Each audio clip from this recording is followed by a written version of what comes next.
Olá, pessoal, tudo bem com vocês? Eu sou o professor Marlon, professor de língua portuguesa, e o tema da nossa aula de hoje é textos multissemióticos.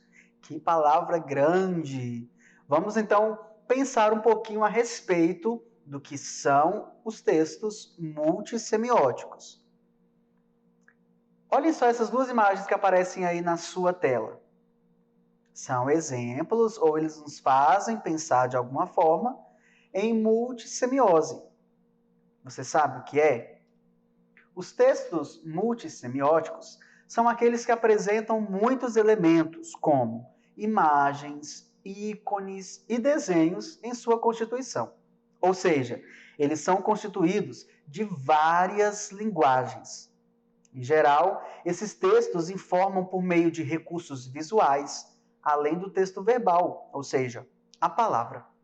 Desse modo, então, esses textos podem apreender a linguagem verbal, visual, digital, sonora e outras possíveis. Vejam só, então, como é interessante construir um texto utilizando mais do que a palavra, utilizando imagens, ícones. Então, nós vamos estudar um pouquinho sobre esses textos. E vou apresentar para vocês alguns exemplos. O primeiro deles é o mapa mental. Eu acredito que você já deve ter feito aí na escola, alguma vez, um mapa mental. Professor, é importante nós estudarmos a construção de mapas mentais? Sim, porque ele vai nos ajudar a trabalhar as associações que nós fazemos em relação ao que estamos estudando. O nosso cérebro trabalha fazendo essas associações entre ideias e imagens, relacionando umas às outras para construir uma teia de pensamentos. O mapa mental, nesse sentido, pode ser um instrumento muito válido para construir esse raciocínio e para o nosso uso no cotidiano, pois ele visa organizar informações associadas a algo de maneira facilmente identificada. Então, eu vou te convidar a nós voltarmos nesse exemplo de mapa mental que você viu agora há pouco. E eu vou mostrar, então, os elementos que compõem esse mapa. Observe aí na telinha que no centro da imagem, com um tamanho de círculo maior e com uma letra em destaque, nós temos o tema central do mapa mental. É uma pergunta nesse caso. Como nós pensamos?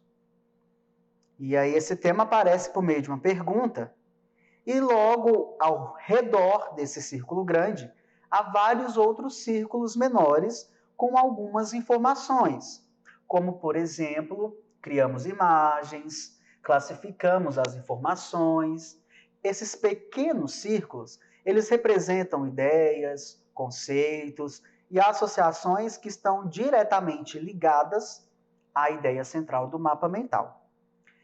E vocês notaram que esses círculos menores, eles são ligados ao círculo central por umas linhas? Então, essas linhas fazem essas conexões entre a ideia central, o tema central, e todas as informações que nós vamos anotando em relação a ela. É muito importante construir um mapa mental quando você está estudando, quando você está ouvindo uma palestra, uma aula. Então, você vai anotando todas as informações que você vai aprendendo naquele momento de uma maneira rápida. Você vai relacionando essas ideias ao conteúdo. Outro exemplo é o infográfico. Esse gênero é novo para você? Observem que nessa imagem que nós temos muitas cores, temos imagens, mas também palavras. Ou seja, nós temos aqui muito mais do que apenas a palavra. O infográfico é um gênero que visa explicar e informar o leitor com auxílio de elementos não verbais, como gráficos, imagens, hiperlinks e até mesmo sons. Então, quando você tem um hiperlink, certamente isso não vai ser no caderno, no texto impresso, porque você não consegue, por meio de um texto impresso, acessar o link de uma outra página. Isso é muito recorrente onde? Na internet. Então, é comum encontrarmos infográficos na mídia digital. No geral, esse gênero apresenta textos curtos, objetivos e didáticos associados aos elementos não verbais. Mas, quando ele não tem um hiperlink, como eu acabei de explicar, você encontra ele facilmente em uma mídia impressa. Para elaborar um infográfico como esse, é preciso, então, deixar bem claro que o leitor deve compreender todas as informações de maneira rápida e direta.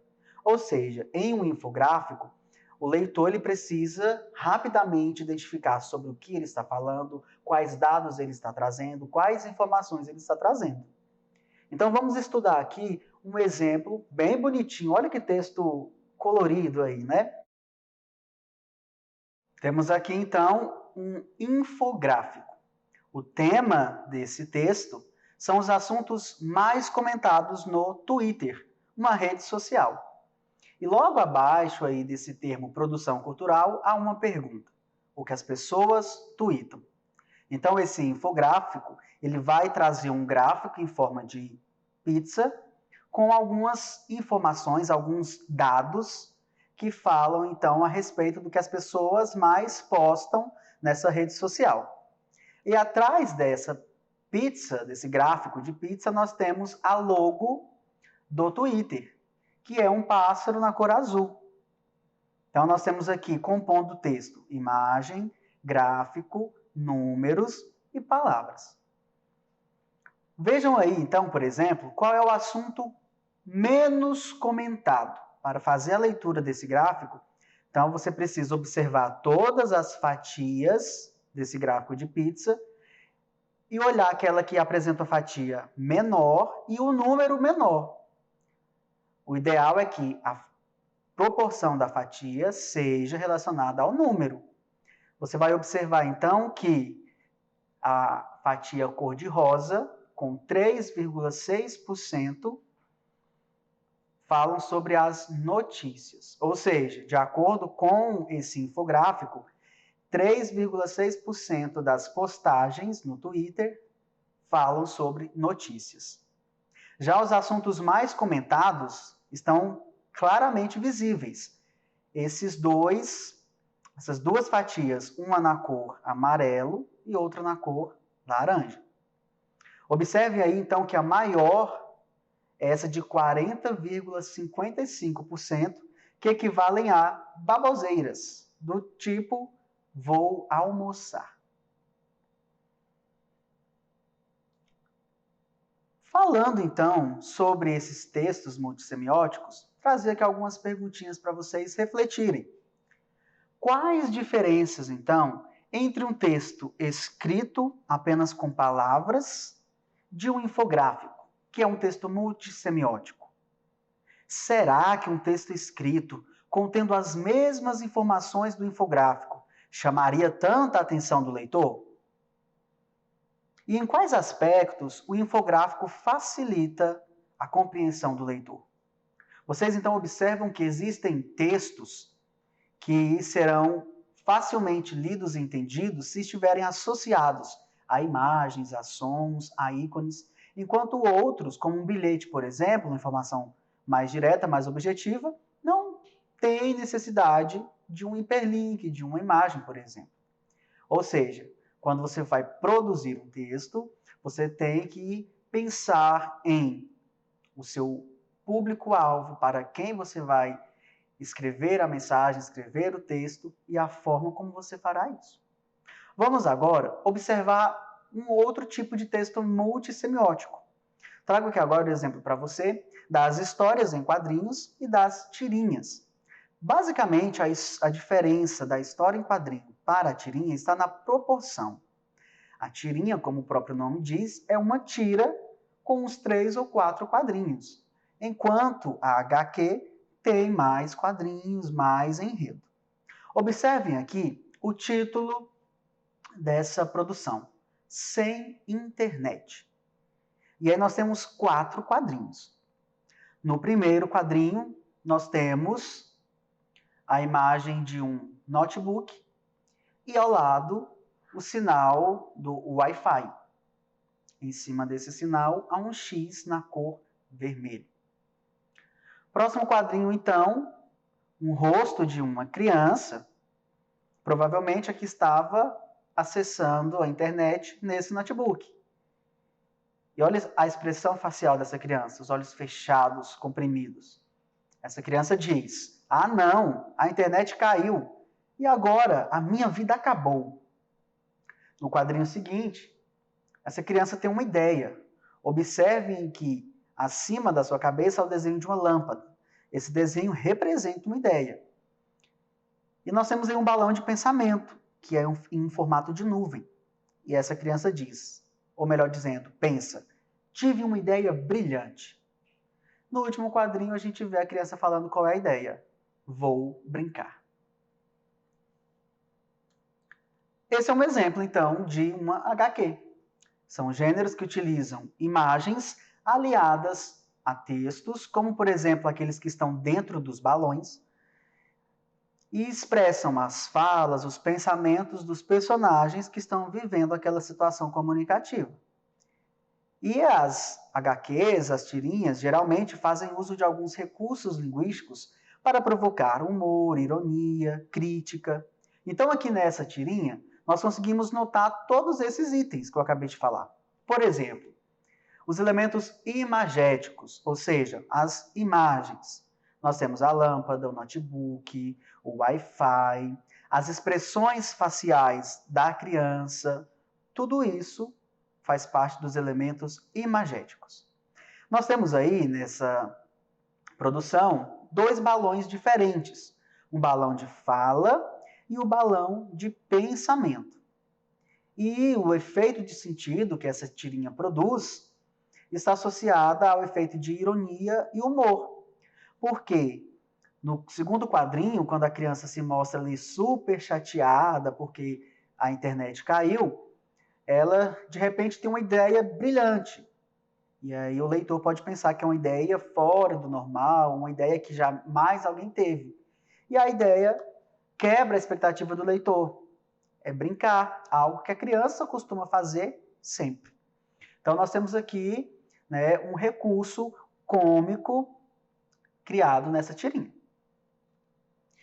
Ainda nas tirinhas é possível nós encontrarmos as onomatopeias. É um outro recurso amplamente utilizado em sua elaboração. A onomatopeia é uma figura de linguagem que consiste em tentar reproduzir de maneira escrita determinados sons, determinados ruídos. Por exemplo, quando nós batemos em uma porta, emite-se um som. Então, a onomatopeia vai tentar reproduzir de maneira escrita esse som que faz quando alguém bate numa porta. Por exemplo, toque, toque. Vamos observar então aqui na tela uma tirinha do Seninha. Esse personagem Seninha, ele foi criado a partir de um famoso brasileiro que competia nos campeonatos de Fórmula 1, o Ayrton Senna. Então, o personagem Seninha, ele é apaixonado por carro, por corrida. Então, nós temos aqui uma tirinha dele.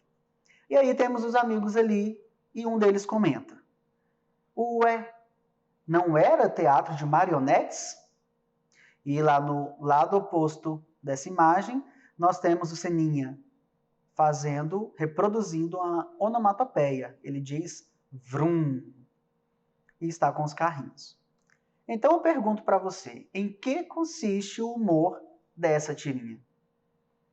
Nessa quebra de expectativa dos personagens, e nós, conhecendo o personagem Seninha, vamos entender que se ele vai propor um teatro, só pode ser com carrinhos, porque ele é fascinado por esse universo. Essa, então, é a graça da tirinha, quando ele substitui o previsível, que seria as marionetes, por algo que faz parte do seu mundo, os carrinhos.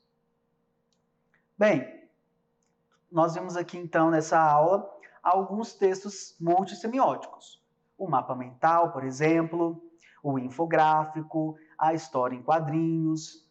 Que tal agora você correr lá no portal Conexão Escola e fazer uma atividade sobre essa temática? Eu te garanto que vai valer muito a pena. Foi muito bom estar com vocês nesse encontro. Um grande abraço e até o próximo.